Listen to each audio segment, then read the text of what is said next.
실제로 저희 한의원에 비슷한 시기에 내원한 두 환자분이 계시는데요. 한 분은 치료를 종결해도 될 정도로 좋아지신 반면 생활이 바뀌지 않은 분은 지금 여러분은 어떤 자세로 이 영상을 보고 계시나요? 저희 한의원의 많은 분들이 목이나 허리 통증으로 내원하십니다. 특히 만성적인 일자목, 거북목으로 내원하시는 경우가 많은데요. 추나요법이나 다른 치료를 받는 것도 중요하지만 그것보다 훨씬 중요한 것이 내가 평소에 어떤 자세로 생활하느냐입니다. 실제로 저희 한의원에 비슷한 시기에 내원한 두 환자분이 계시는데요. 한 분은 제가 알려드린 자세나 생활 습관들을 철저하게 지키셨고 다른 한 분은 치료는 열심히 받으셨지만 생활은 참 바뀌지 않으셨습니다. 2주 정도 지났을 때 똑같은 치료를 받았지만 한 분은 치료를 종결해도 될 정도로 좋아지신 반면 생활이 바뀌지 않은 분은 계속 제자리 걸음이었습니다. 물론 치료를 받으면 바로 몸 상태가 좋아지니 계속 치료를 받으러 오기는 하시지만 더 건강해지실 수 있을 텐데 하는 매우 아쉬운 케이스였습니다. 여러 생활 습관 중에서도 가장 중요한 습관은 바로 고개 숙이는 것을 피하기입니다. 고개를 숙이는 것만 피해도 척추의 여러 문제들을 개선할 수 있습니다. 우리가 문명화되기 전 야외 생활을 할 때는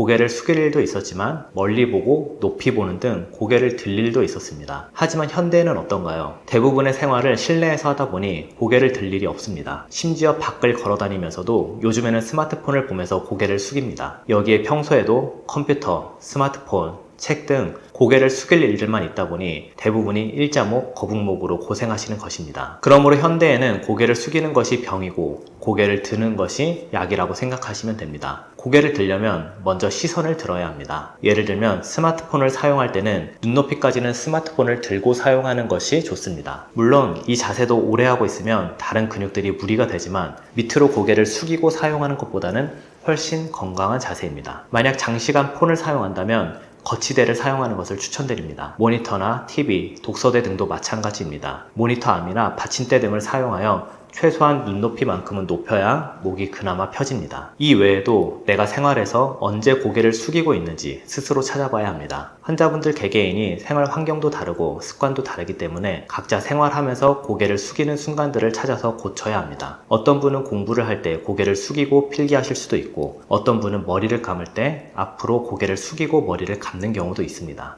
이런 안 좋은 자세들을 최대한 피하시고 1등으로 어쩔 수 없을 때는 중간중간에 최대한 스트레칭을 해주셔야 합니다. 물론 거북목이 심하시고 오래된 분들은 생활 습관을 고치기가 어려울 수 있습니다. 내 몸은 이미 몇십 년간 거북목이 편한 기준 자세가 되어버렸기 때문이죠. 이럴 때는 적절한 추나요법 등 교정이 필요합니다. 하지만 치료를 받으면서도 생활 습관 교정은 반드시 병행되어야 합니다.